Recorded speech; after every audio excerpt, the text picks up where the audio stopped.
भाई इस दिए गए मुसल्लस में x की कदर हमें निकालनी है और हमें 4 ऑप्शन दिए गए हैं।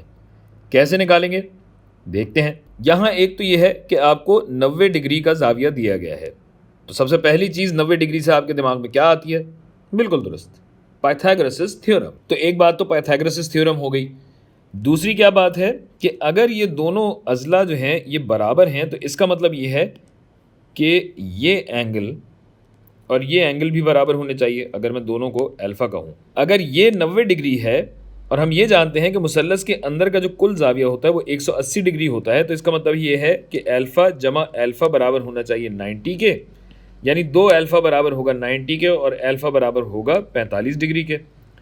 गोया ये 45 डिग्री है। अब 45 90 का जो ट्राइंगल होता है उसका फॉर्मूला वगैरह भी होता है, लेकिन आपको इस सब में पढ़ने की ज़रूरत है नहीं। क्यों? क्योंकि आपको ये ज़िला निकालना है और ये ज़िला इस ज़िले के बराबर है और ये हाइपोटेन्यूज है हमारे पास, तो सीधा सीधा पाइथागोरस थ्योरम लगाते हैं हम। तो ये हो जाएगा बेस का स्क्वायर जमा परपेंडिकुलर का स्क्वायर बराबर होना चाहिए हाइपोटेन्यूज के स्क्वायर के, और हाइपोटेन्यूज हमारे पास है 10, तो 10 का भी स्क्वायर लेंगे हम। तो ये हो जाएगा 2x स्क्वायर्ड बराबर है 100 के, जिसका मतलब ये है कि x स्क्वायर्ड बराबर होगा 50 के और x हो जाएगा √50। यहाँ ये ऑप्शन नहीं दी गई है, इसका मतलब है इसकी तस्हील करनी होगी।